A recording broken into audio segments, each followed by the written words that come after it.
Saludos cordiales desde Voces de la Historia. Continuamos nuestro viaje en la serie Camino hacia el ocaso de Roma. Hoy nos metemos de lleno en uno de los periodos más convulsos y, según todas las fuentes, absolutamente decisivos, la llamada crisis del siglo III. Tenemos delante textos que describen casi 50 años, de auténtico torbellino, más o menos entre el 235 y el 284 después de Cristo. Empieza todo con el asesinato de Alejandro Severo y a partir de ahí, anarquía militar, guerras civiles una detrás de otra, las primeras grandes invasiones bárbaras y una transformación interna del imperio muy profunda. Es que, se juntó todo. Las fuentes lo pintan como una tormenta perfecta, vamos. Por un lado, el sistema del Alto Imperio, el que había montado Augusto 2 siglos y medio antes, daba síntomas de agotamiento ya, ¿no? Internamente. Y a eso súmale una presión exterior brutal. Las migraciones de pueblos como los godos, los francos, alamanes, y al mismo tiempo en Oriente el ascenso de un vecino muy, agresivo, el Imperio Persa Sasánida. El resultado, claro, un caos político que cuesta hasta imaginar. Algunas crónicas hablan de casi 70 aspirantes al trono en 50 años. ¡70! Aunque oficialmente, se suele hablar de unos 21 emperadores reconocidos. La inmensa mayoría muertos violentamente. Hay un año que siempre se destaca, el 238. Fíjate, 6 emperadores en un solo año. Maximino el Tracio, Gordiano I, Gordiano II, Pupieno, Balbino y Gordiano III. Las propias fuentes ya avisan. Seguir la lista de nombres es mareante. Lo importante es entender qué estaba pasando de verdad. Refleja el poder, el poder desmesurado que había adquirido el ejército. Las legiones de las fronteras se convirtieron, en las que ponían y quitaban emperadores. Muchos de estos nuevos líderes son los que llamamos emperadores soldado. Gente de origen provincial, sobre todo de los Balcanes, muchas veces de cuna humilde, que habían ascendido por méritos militares. Ahí tienes a Maximino el Tracio, a Filipo el Árabe, y más tarde, figuras clave como Aureliano. Y esto supuso un cambio radical. El Senado, la propia ciudad de Roma, perdieron muchísima influencia frente a las zonas fronterizas y nuevas capitales estratégicas, Milán, Antioquía. Claro, y tanto poder militar, tantos cambios de emperador, eso debió costar una fortuna. ¿Qué dicen las fuentes del impacto en la economía? ¿Cómo se pagaba todo eso?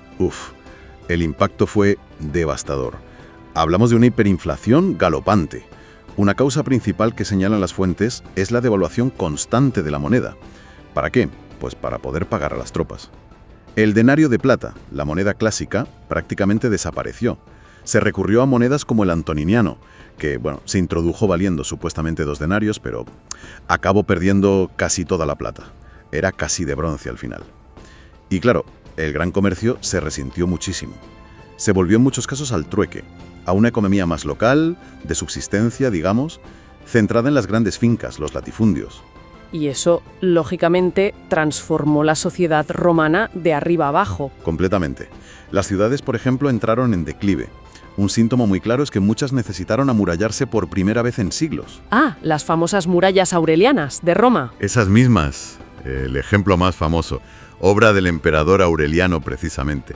Mucha gente buscó seguridad y sustento en el campo, vinculándose a la tierra bajo la protección de grandes terratenientes. Son los llamados colonos, una figura que ya nos adelanta un poco la sociedad feudal que vendrá después, ¿no? Mientras tanto, la antigua élite urbana, los decuriones, perdía poder y sus obligaciones se volvían una carga financiera brutal, y ascendía en cambio una nueva clase dirigente, la burocracia imperial y los altos mandos militares. Es fascinante ver cómo todo está conectado. Y las fuentes también describen que el imperio llegó incluso a romperse en pedazos, ¿no? Temporalmente. Así es, sí. Surgieron entidades casi independientes durante un tiempo. El llamado Imperio Galo, que agrupaba Galia, Britania e Hispania, bajo líderes como Póstumo. Y en Oriente, el Reino de Palmira, que, bajo la famosa reina Zenobia, llegó a controlar Egipto y gran parte de Asia Menor. Y, paradójicamente, resulta que esta fragmentación incluso ayudó en algunos momentos a contener mejor las amenazas externas en esas zonas concretas. Curioso. Pero supongo que hubo intentos de recomponer la situación, claro. No se iban a quedar de brazos cruzados. Sí, desde luego. Figuras importantes intentaron poner orden. Galieno, por ejemplo, introdujo reformas militares clave. Creó una fuerza de caballería móvil, los comitatenses, un ejército de campaña más flexible, centralizado, y confió el mando militar a miembros del orden ecuestre, los équites, profesionales con experiencia. Rompiendo con la tradición senatorial. Exacto. Y sobre todo a Aureliano, conocido como Restitutor Orbis, el restaurador del mundo. Logró reunificar el imperio derrotando a Zenobia y al imperio galo. Fue una hazaña. Pero la crisis era muy profunda. Fíjate, hay testimonios como el de Cipriano de Cartago, un obispo de la época, que refleja una sensación casi apocalíptica.